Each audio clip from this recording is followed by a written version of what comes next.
Hey everyone, I'm Lamont Gilchrist, www.lgfitnessmessiah.com, Lamont Gilchrist, pro bodybuilder. Lamont Gilchrist, all caps, on Instagram, Lamont Gilchrist, pro bodybuilder, on YouTube, or Lamont Gilchrist, Natty, it means natural.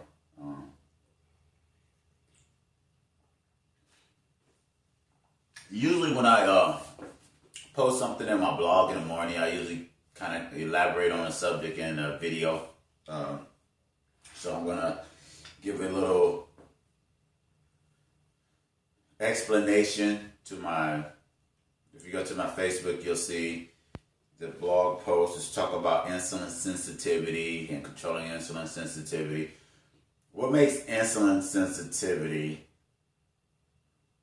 such a big subject when it comes to body composition or getting in shape or even in health is that insulin is produced, if you're not a diabetic, by the pancreas, and it is absorbed in the brain, in the muscle tissue, in the liver.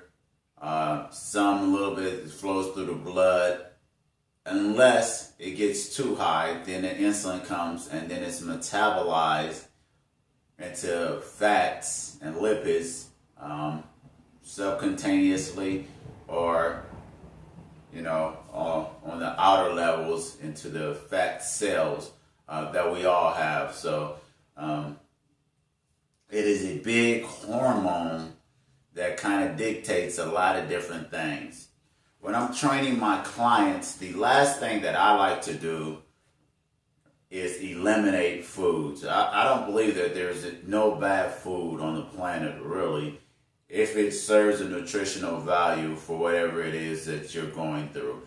If I was living in Africa, I'll give you an example, or a third world country, in Africa isn't really like that, or anywhere where my food supply was limited, but my workload, like I had to walk up mountains and do all kinds of stuff, then sugar would be part of, or rice or whatever I had, fats, would be part of my diet for survival. So the closer that you get to just survival, the bigger the window of whatever it is that you can take, because you may not be getting your macro and micronutrition anyway. Once you have eliminated malnutrition and staying alive or being able to survive, then you have to start putting things into perspective, especially from a health standpoint or body composition standpoint, if you want to look a particular way.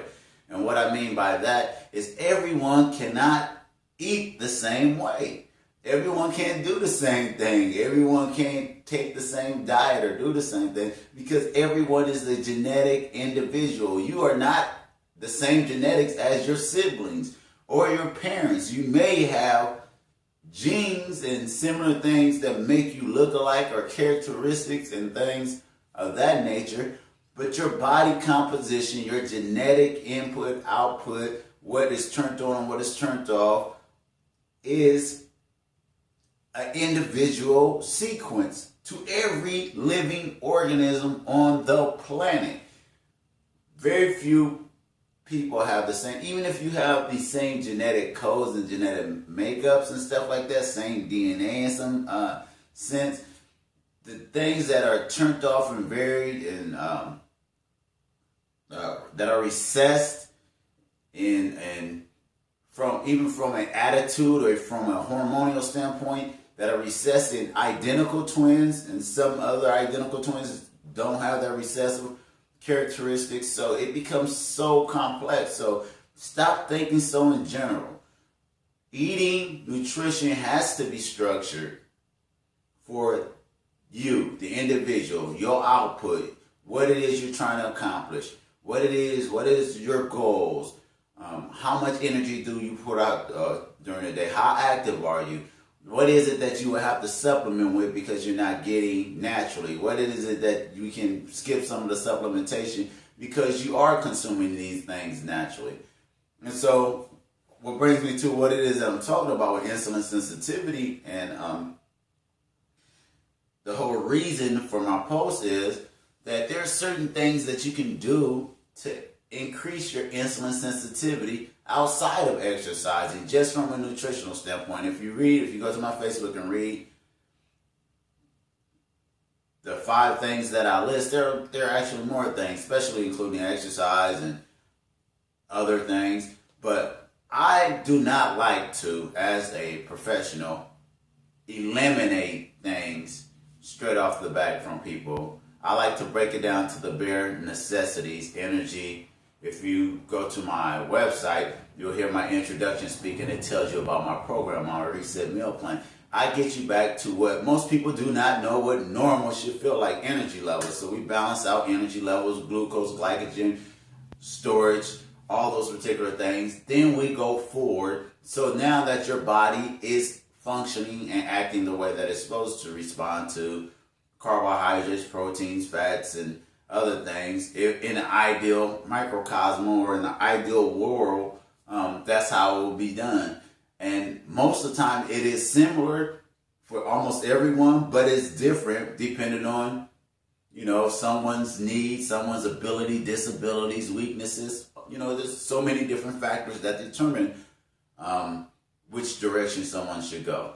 So limiting or taking away carbohydrates or foods, if it is not necessary for survival, and it is something that is counterproductive to our goal, we will try to move it in its correct place. Meaning, like, okay, if you wanted to take in high glycemic stuff after a workout where your glucose and glycogen levels are low, depending on the type of workout, you may be able to get away with it because you want to replenish. After sleeping at night, because you're in a catabolic state, we may put it there because you want to replenish it.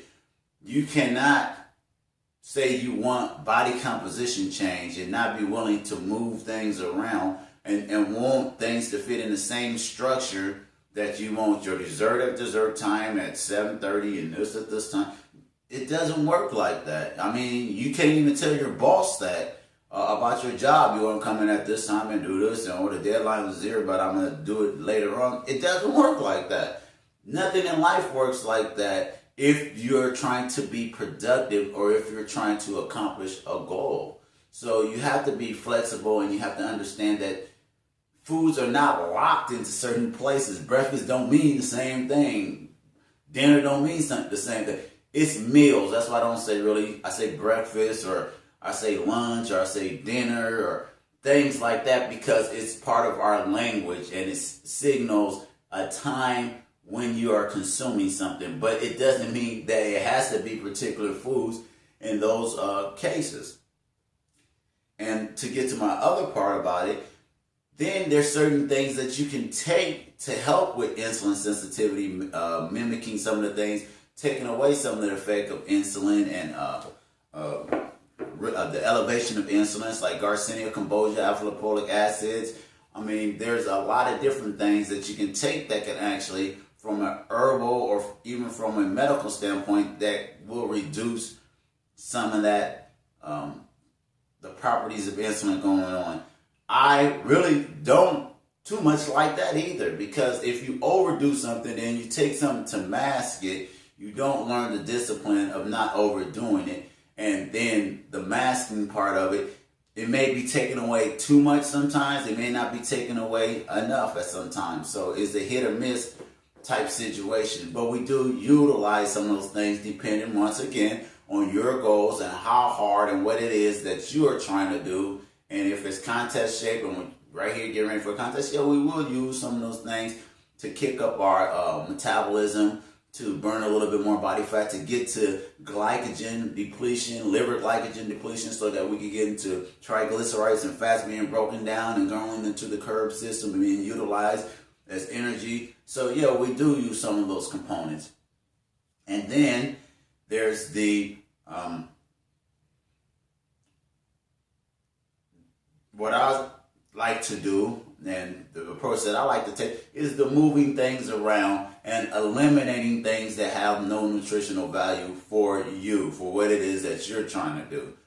It is pointless to take in things like when you're taking in rice, if it's white and you don't exercise or you're not carving up or you're not doing a particular thing, the grain itself, the rice grain itself has been stripped of all the mineral, vitamin, oils, different things and broken down. That when it's not whole grain, the whole grain of it, then you don't get the nutritional value and all the properties of taking in that rice or taking in that wheat or taking in particular thing. So when it's stripped, or the number one thing that I do try to eliminate is high fructose corn syrup or things that are genetically altered or engineered to be more economically productive than it is for body production.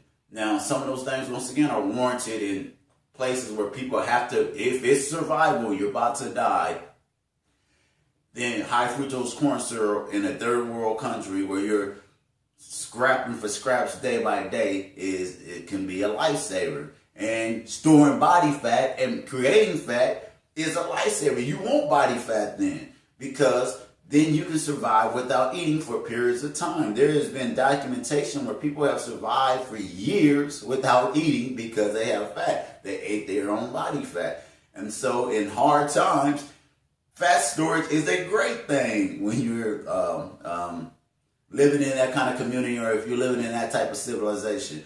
But if you are trying to change the composition of the way that you look and trying to eliminate some of these diseases and illness and things that people think are hereditary as far as being sick, which is absolutely probably not so true. It's probably deficiencies in minerals, nutrition, and vitamins, and other things, spiking obesity that causes some of these diseases, then it's not a good thing. Genetically altered things is not a good thing. High fructose corn syrup is not a good thing. So, I just wanted to give a little input about insulin sensitivity, the different routes you can take, the different routes that I use when I'm working with clients. I don't try to eliminate everything. Sometimes we mask it. Sometimes we move things around and incorporate exercise to get the response we want, and then use natural things like the cinnamon, fish oils, vitamin E, all the other things, fiber, the things that I mentioned below in my blog to help with insulin sensitivity and increase that, which means, what I mean by that is that the uptake of those carbohydrates, so that glycogen or that glucose in your body is going more towards the storage, the muscle, being utilized as energy, as opposed to being metabolized and turned into lipids or fats and going into fat cells. And altering your body composition and ultimately your health. My name is Lamont Gilchrist. I hope this information helped you.